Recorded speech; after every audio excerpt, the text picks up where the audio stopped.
Pada usia 40 tahun, nama Mustaqim Bahadon sudah lama terpahat dalam dunia hiburan Malaysia. Dia pernah digelar sebagai wajah segar layar kaca, lelaki tampan yang memegang hati jutaan penonton dengan setiap senyuman dan setiap watak yang dihidupkannya. Namun, di sebalik cahaya glamor, tersimpan sebuah kehidupan yang hanya segelintir orang tahu. Kehidupan yang penuh dengan kemewahan, kediaman mewah bagaikan istana, dan deretan kereta mewah yang sering membuat mata orang ramai terbelalak. Setiap kali Mustaqim melangkah keluar dari rumah agamnya yang terletak di pinggir Kuala Lumpur, dunia seakan terhenti sejenak. Rumah itu bukan sekadar sebuah kediaman, tetapi simbol kejayaan dan kekuasaannya dalam industri hiburan. Dengan pintu pagar otomatik yang menjulang tinggi, taman yang dipenuhi bunga import dari Eropah, kolam renang infinity yang memantulkan cahaya matahari tropika. Rumah itu kelihatan lebih seperti resort pribadi daripada sebuah rumah biasa. Dinding kaca besar membolehkan sinar matahari pagi menyusup masuk, menerangi ruang tamu yang dihiasi perabot berjenama dari Itali. Di garaj bawah tanah tersusun rapi kereta-kereta mewah.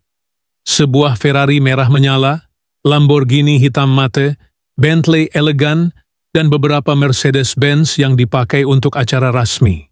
Namun yang membuat kisah Mustaqim semakin menarik bukan sekadar harta yang dimilikinya, tetapi cara dia menjalani kehidupan itu dengan penuh gaya. Setiap malam minggu, rumah agamnya akan menjadi tuan rumah kepada majlis tertutup.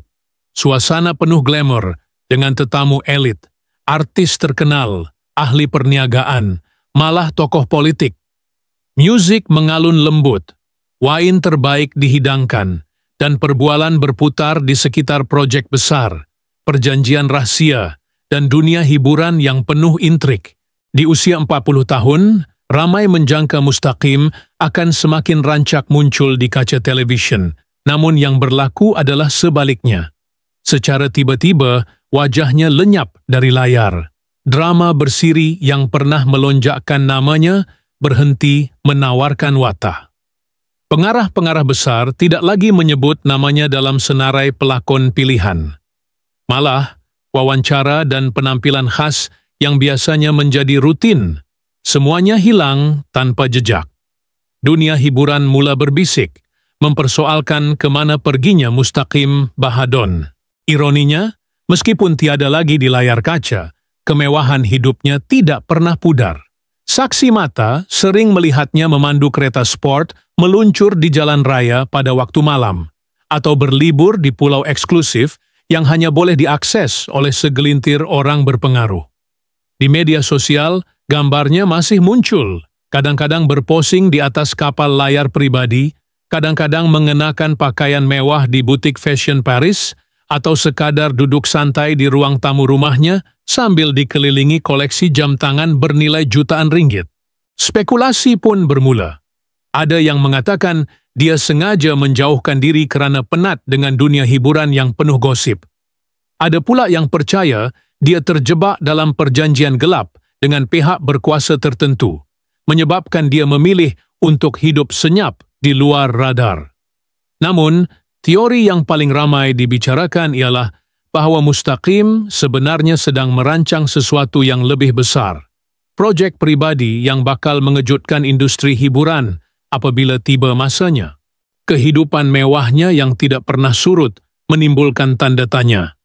Dari mana datangnya kekayaan yang seolah-olah tidak habis-habis itu? Sebahagian mengatakan dia melabur bijak dalam hartanah, membeli bangunan komersial di tengah kota yang kini menjadi sumber pendapatan tetap. Ada juga kabar angin bahwa dia memiliki syarikat produksi rahsia yang menghasilkan karya besar tanpa menampakkan namanya. Namun, semua itu hanya spekulasi. Yang jelas, bayangan Mustaqim Bahadon tetap menghantui dunia hiburan Malaysia. Setiap kali sebuah drama baharu ditayangkan, penonton masih bertanya, kenapa bukan dia? Setiap kali sebuah anugerah berlangsung, kerusi kosong seakan menunggu kehadirannya. Kehilangannya dari layar bukan sahaja misteri, tetapi juga menambahkan aura legenda yang membalut dirinya. Dan di balik semua itu, Mustaqim terus menikmati kehidupan yang orang lain hanya mampu impikan. Pagi-paginya dimulakan dengan sarapan di teres menghadap taman tropika. Siangnya dihabiskan dengan urusan perniagaan atau perjalanan ke luar negara. Malamnya dihiasi dengan kemeriahan pesta pribadi atau kesunyian mewah di ruang tamu istana moden miliknya. Namun persoalan tetap menggantung. Mengapa seorang bintang yang begitu gemerlap dengan segala yang diidamkan orang lain memilih untuk menghilang dari layar kaca? Adakah ini sebuah strategi? Atau adakah ada rahasia besar yang masih tersembunyi di balik dinding kaca rumah agamnya? Bayangkan suatu pagi yang tenang di rumah agam Mustaqim Bahadon. Di sebalik dinding kaca yang luas, sinar matahari menembusi langsir tipis berwarna kelabu, membentuk garis-garis cahaya yang jatuh di lantai marmer putih. Di sudut ruang tamu, seekor kucing Persia berbulu tebal sedang bergeliat malas, sementara bunyi deruan mesin pembuat kopi Itali memenuhi ruang. Mustaqim melangkah keluar dari bilik tidur utama dengan hanya bersarungkan jubah sutera hitam. Rambutnya sedikit kusut, namun di wajahnya jelas terpancar ketenangan seorang lelaki yang tidak lagi perlu berlari mengejar apa-apa. Dia duduk di kerusi kulit buatan tangan, mengangkat cawan porselin halus dan meneguk perlahan kopi hitam tanpa gula. Setiap pagi, ritual itu tidak pernah berubah. Walaupun dunia luar terus bertanya kemana dia menghilang, di dalam rumah agamnya, waktu seakan berhenti. Bunyi burung di taman, hembusan angin yang masuk melalui pintu kaca yang sedikit terbuka, dan aroma roti bakar dari dapur. Semua itu menjadi latar kehidupan sehari-harinya. Mustaqim bukan sahaja seorang pelakon, tetapi seorang pengumpul momen. Di atas meja kayu jati di ruang tamu, berderet koleksi jam tangan mewahnya. Setiap satu bukan sekadar penunjuk masa, tetapi tanda perjalanannya. Sebuah Rolex yang dibelinya selepas drama pertamanya meledak, Audemars Piguet yang dihadiahkan seorang pengarah terkenal, hingga Patek Philippe yang dipakainya ketika menerima anugerah pelakon lelaki terbaik.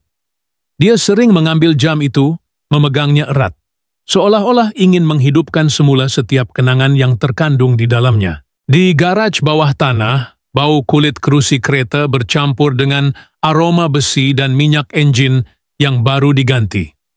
Mustaqim kerap turun ke sana, bukan untuk memandu, tetapi sekadar menyentuh permukaan licin Lamborghini hitamnya.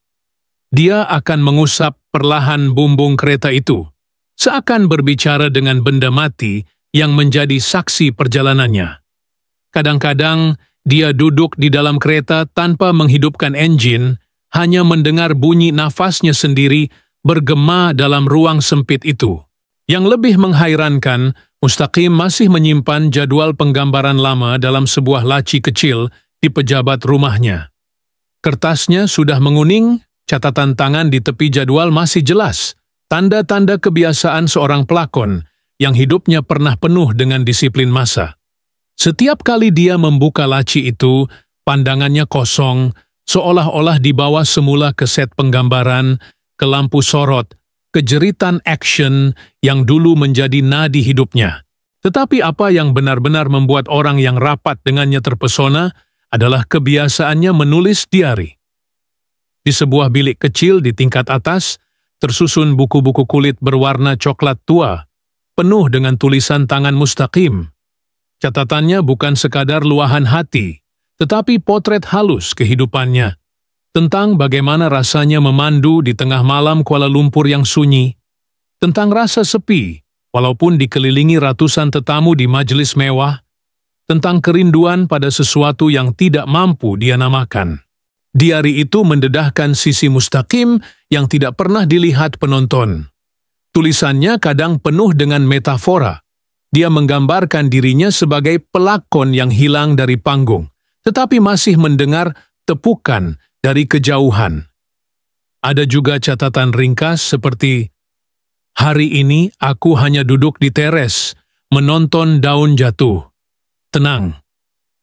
Butiran kecil seperti itu membangkitkan rasa seolah-olah pembaca sendiri sedang duduk di sampingnya, mendengar keluhan yang tidak pernah sampai ke telinga media.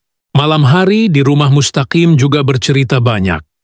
Di ruang bacaan yang diterangi lampu berdim cahaya kuning keemasan, dia sering duduk di sofa panjang, membuka buku-buku lama yang pernah dihadiahkan peminat. Bau kertas yang sudah usang berpadu dengan wangian oud yang menyelimuti udara. Kadangkala, dia menulis puisi pendek di belakang buku itu, tanda kecil bahwa dalam dirinya seni masih hidup, meski dunia sudah jarang melihatnya. Jika ada tetamu yang hadir, mereka selalu kagum dengan caranya melayan orang. Mustaqim tidak pernah meninggikan suara. Dia mendengar dengan penuh perhatian, menatap mata lawan bicaranya, dan mengangguk perlahan sambil sesekali tersenyum kecil. Senyuman itu, walaupun jarang muncul, cukup untuk membuat orang merasa seolah-olah diperhatikan sepenuhnya. Detil kecil seperti itu membuatnya tampak lebih manusiawi daripada sekadar image bintang yang dulu diagungkan. Namun, dalam kesunyian rumah Agam itu, ada sesuatu yang tidak terjawab. Sesekali, ketika dia berdiri di balkoni tingkat 3 pada waktu malam, memandang jauh ke arah lampu kota yang berkelip, wajahnya tampak murung. Jari-jarinya bermain-main dengan segelas wain merah, sementara pikirannya entah melayang kemana.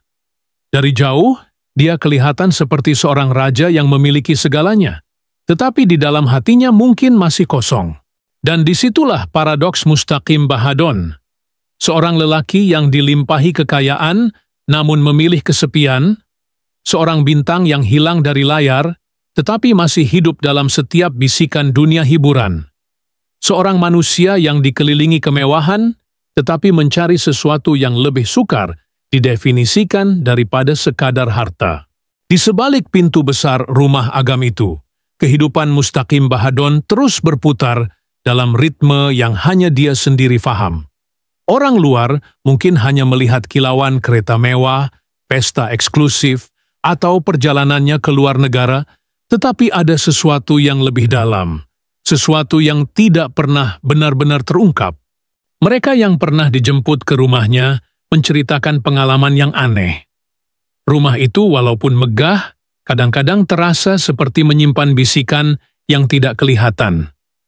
Ada tetamu yang mendakwa melihat Mustaqim berdiri lama di depan sebuah potret besar, di ruang tamu, potret dirinya sendiri, dilukis bertahun-tahun lalu ketika masih muda.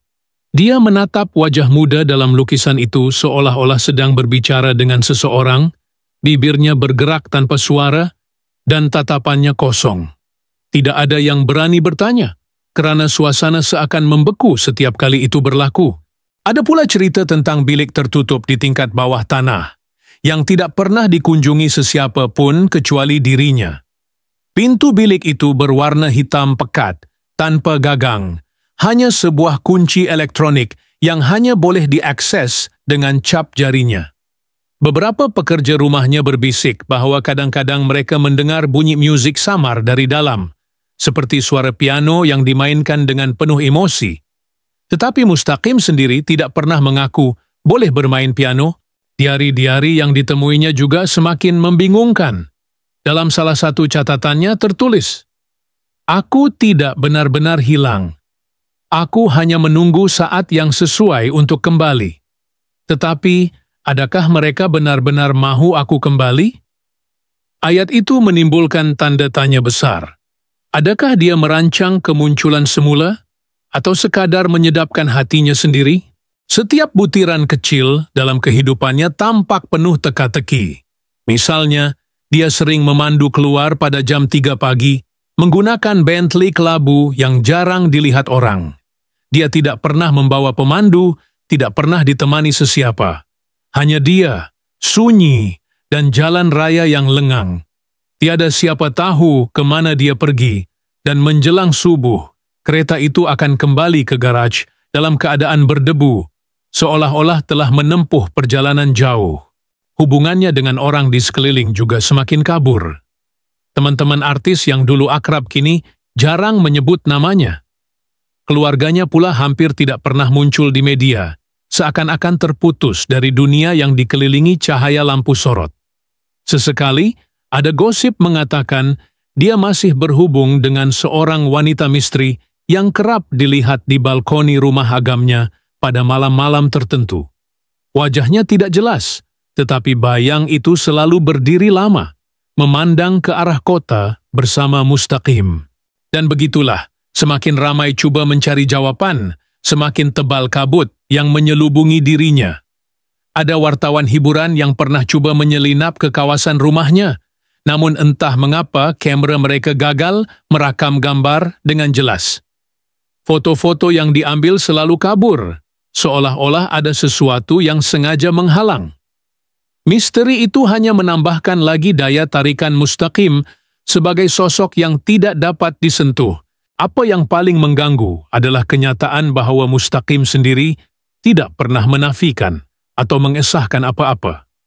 Dia membiarkan dunia terus berspekulasi, membiarkan kisah-kisah liar berputar tanpa kawalan. Sikap diamnya seolah-olah sebuah permainan psikologi. Semakin orang mencari kebenaran, semakin jauh mereka dari jawaban sebenar. Dalam setiap pesta yang dianjurkannya, walaupun penuh glamour, selalu ada momen sunyi. Mustaqim akan hilang dari keramaian, meninggalkan tetamu tanpa disedari, lalu muncul semula sejam kemudian dengan wajah yang sama sekali berbeza.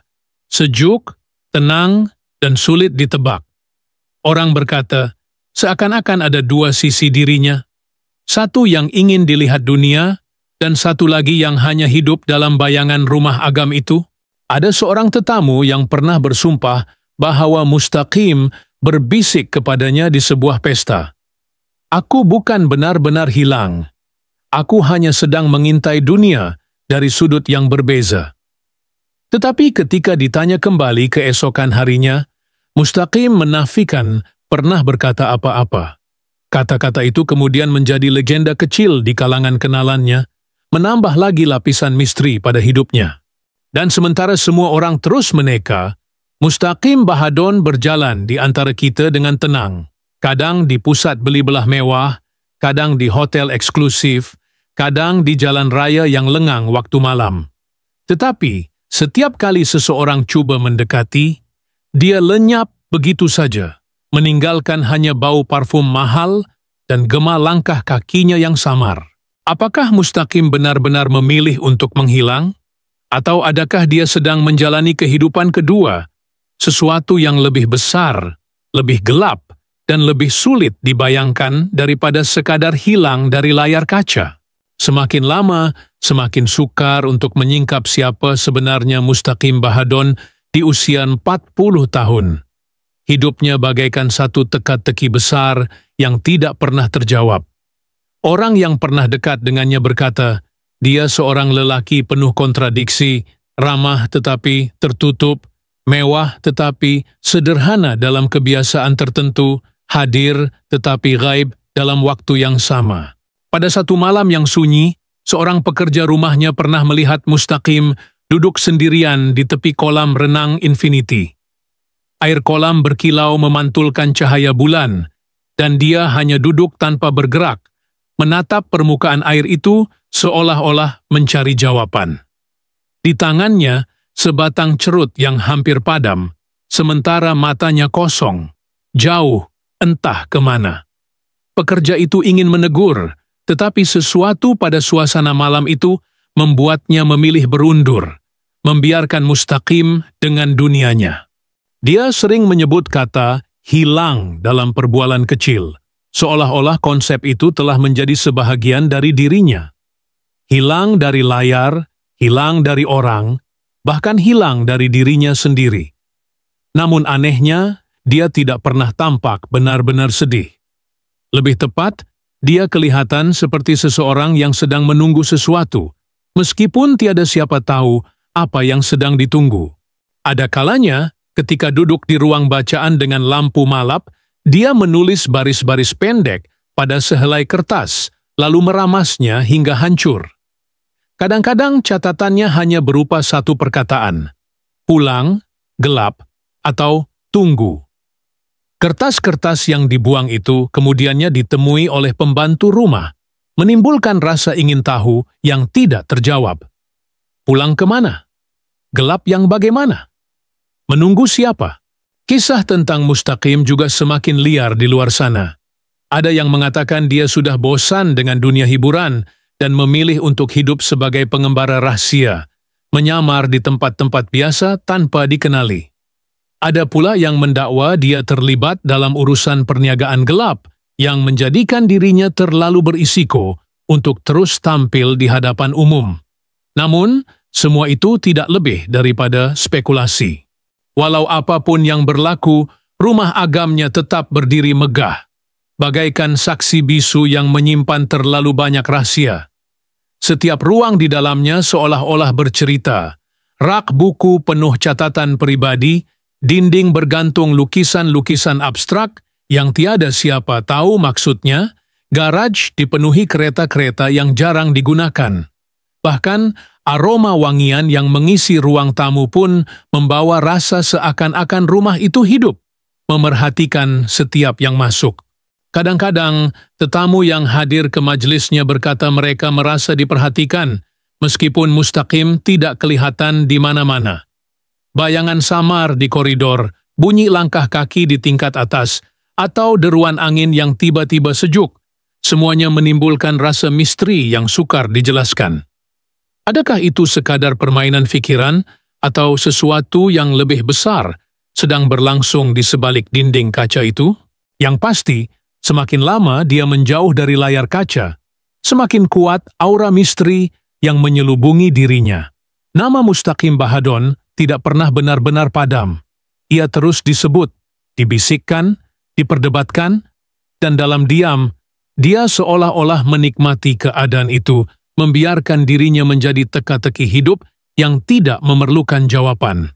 Ada malam tertentu, ketika lampu di rumah agamnya sudah padam, seorang jiran mendakwa melihat kelibat Mustaqim berjalan keluar dari pintu besar dengan jaket gelap, menuju ke arah kereta Bentley kelabu. Dia memandu, pergi perlahan-lahan, meninggalkan hanya bunyi enjin yang perlahan menghilang di kejauhan. Kemana dia pergi, tiada siapa tahu. Anehnya, pada pagi berikutnya, kereta itu tetap berada di garaj, bersih tanpa tanda-tanda pernah dipandu jauh. Setiap butiran kecil semakin mengaburkan antara realiti dan ilusi. Adakah Mustaqim benar-benar ada di situ? Atau adakah dia hanya mencipta bayangan dirinya sendiri untuk terus hidup dalam ingatan orang? Tidak ada yang berani memberi jawaban, kerana semakin banyak cuba difahami, semakin banyak pula pertanyaan yang timbul. Dan begitulah kisahnya, seorang lelaki di puncak kejayaan dengan segala kemewahan yang orang lain hanya mampu impikan, tetapi memilih untuk menghilang daripada dunia yang membesarkan namanya. Adakah itu bentuk kebebasan? Atau satu bentuk penjara baharu yang diciptanya sendiri? Hingga hari ini, Mustaqim Bahadon tetap menjadi sebuah tanda tanya yang tidak berkesudahan. Kehidupannya bagaikan potret yang indah tetapi samar, penuh cahaya dan bayangan. Dan mungkin disitulah kekuatan sebenarnya, membiarkan dunia terus meneka tanpa pernah memberi jawaban pasti.